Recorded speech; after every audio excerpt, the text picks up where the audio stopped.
Kehadiran Luka Modric di AC Milan sejauh ini bisa disebut sukses besar. Gelandang asal Kroasia itu datang bukan sekedar dengan nama besar, tetapi juga membuktikan kualitasnya di atas lapangan.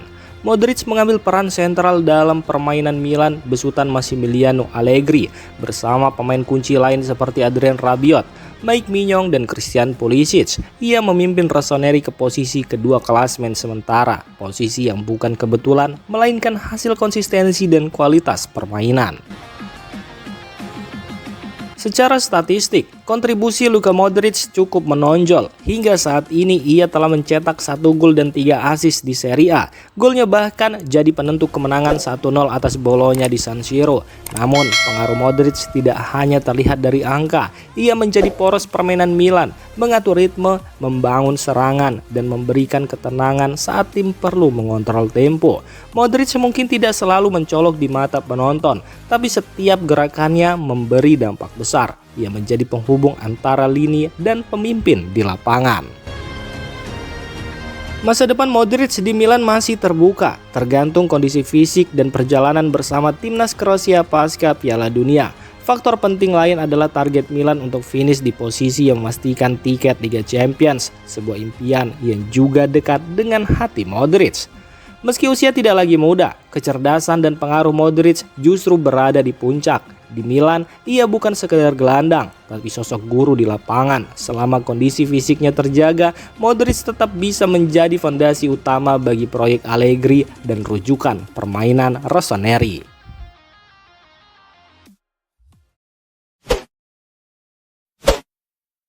Zlatan Ibrahimovic kembali mengenang masa-masa indahnya di San Siro dengan penuh emosi. Melalui akun resmi BBC Sport di X, mantan penyerang AC Milan itu berbagi kenangan di tengah Olimpiade musim dingin.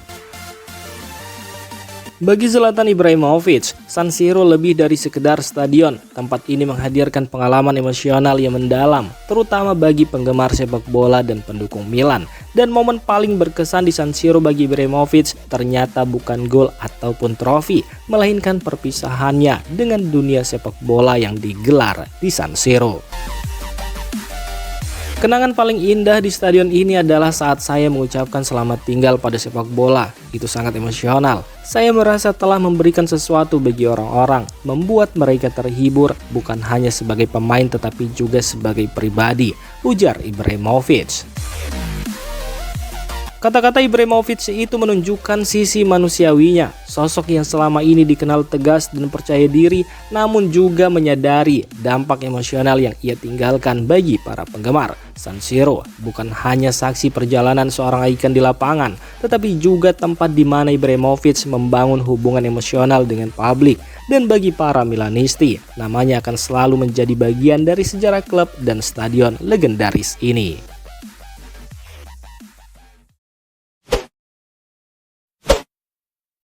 AC Milan musim ini tampil dengan wajah baru di bawah Massimiliano Allegri. Dari awal kedatangan, Allegri datang dengan rencana 4-3-3, tapi ia cepat sadar karakter skuadnya lebih pas untuk formasi 3 back dengan 2 wingback yang aktif baik menyerang maupun bertahan. Dengan skema ini, serangan Milan banyak dibangun dari sisi lapangan. Di kanan, Alexis Saelemaekers nyaris selalu jadi andalan. Sementara di kiri, posisi starter sempat berpindah dari Pervis Estupiñán ke Davide Bartisagi.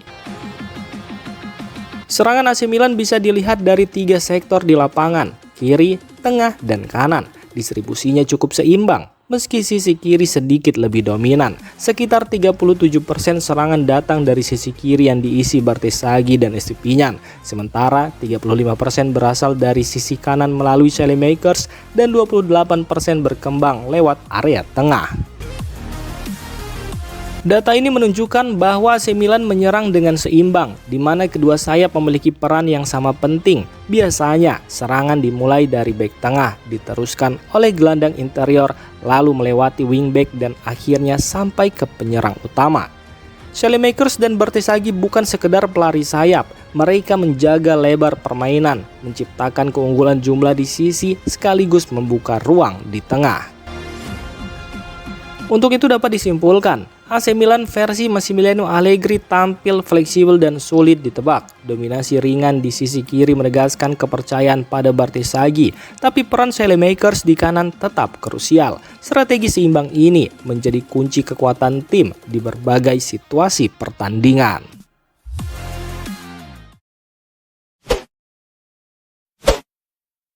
AC Milan resmi melepas Alex Jimenez ke Bournemouth dengan status transfer permanen. Kepastian ini mengakhiri masa depan bek muda tersebut di Milanello, meski sebelumnya sempat diproyeksikan masuk rencana Massimiliano Allegri. Alex Jimenez awalnya bergabung dengan Bournemouth pada bursa transfer musim panas lalu melalui skema pinjaman selama 12 bulan. Dalam kesepakatan itu sudah disertakan klausul pembelian otomatis yang akan berubah menjadi kewajiban jika syarat tertentu terpenuhi sepanjang musim. Syarat tersebut akhirnya aktif saat Bournemouth menghadapi Aston Villa. Jimenez turun sebagai starter dalam laga itu yang menjadi ambang batas pemicu klausul wajib beli. Dengan begitu, Bournemouth resmi mengamankan jasanya secara permanen. Nilai transfer disepakati sebesar 19 juta euro ditambah bonus hingga 5 juta euro. Namun tidak seluruh dana tersebut masuk ke kas Milan. Real Madrid memiliki klausul penjualan kembali sebesar 50% sehingga separuh dari nilai transfer menjadi milik klub Spanyol tersebut.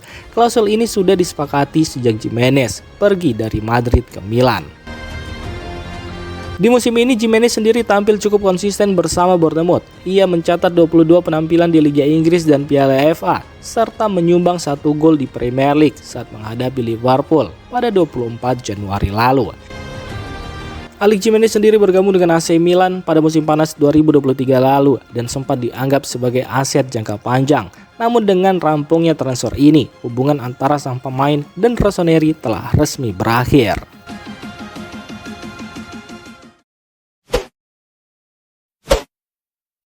AC Milan memanfaatkan jeda pertandingan untuk merapikan kondisi tim jelang laga tandang melawan Pisa setelah menang meyakinkan atas Bologna dan menjalani sesi pemulihan. Pelatih Massimiliano Allegri memberi waktu istirahat singkat kepada para pemain karena Milan tidak bertanding akhir pekan ini akibat penggunaan San Siro untuk pembukaan Olimpiade musim dingin Milano Cortina 2026. Meski libur bertanding, aktivitas di Milanello tetap berjalan. Sejumlah pemain yang cedera masih terlihat berlatih, termasuk Alexis Saelemaekers dan Christian Pulisic yang absen saat melawan Bologna. Keduanya saat ini menjalani program latihan individual dan ditargetkan kembali bergabung dengan tim utama pada pertengahan pekan agar siap tampil melawan Pisa. Diketahui jika Saelemaekers sebelumnya harus ditarik keluar saat menghadapi AS Roma karena masalah pada otot aduktor yang kembali kambuh. Sementara itu Pulisic masih menjalani pemulihan. Tim medis Milan menyiapkan keduanya untuk segera kembali ke sesi latihan penuh dalam waktu dekat. Selain dua nama itu, Santiago Gimenez masih dalam masa pemulihan usai menjalani operasi pergelangan kaki. Penyerang tersebut diperkirakan baru bisa kembali merumput pada akhir bulan Maret. Nama lain yang jadi sorotan adalah Niklas Füllkrug. Penyerang asal Jerman itu tetap hadir dan berlatih di Milanello meski sudah beberapa pekan bermain sambil menahan sakit akibat retakan pada salah satu tulang jari kakinya. Meski kondisi tersebut tidak menghalanginya untuk tampil di beberapa laga terakhir.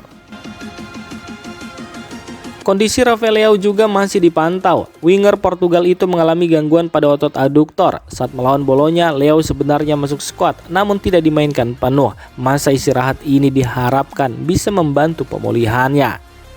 Jeda kompetisi pada akhir pekan kemarin pun memberi Allegri kesempatan untuk memulihkan kebugaran tim secara menyeluruh. Fokus Milan kini bukan hanya menyiapkan strategi menghadapi Pisa, tetapi juga memastikan para pemain kunci kembali fit.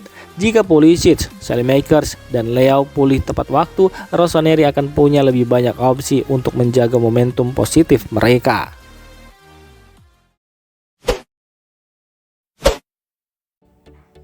Demikian informasi dunia sepak bola terupdate hari ini.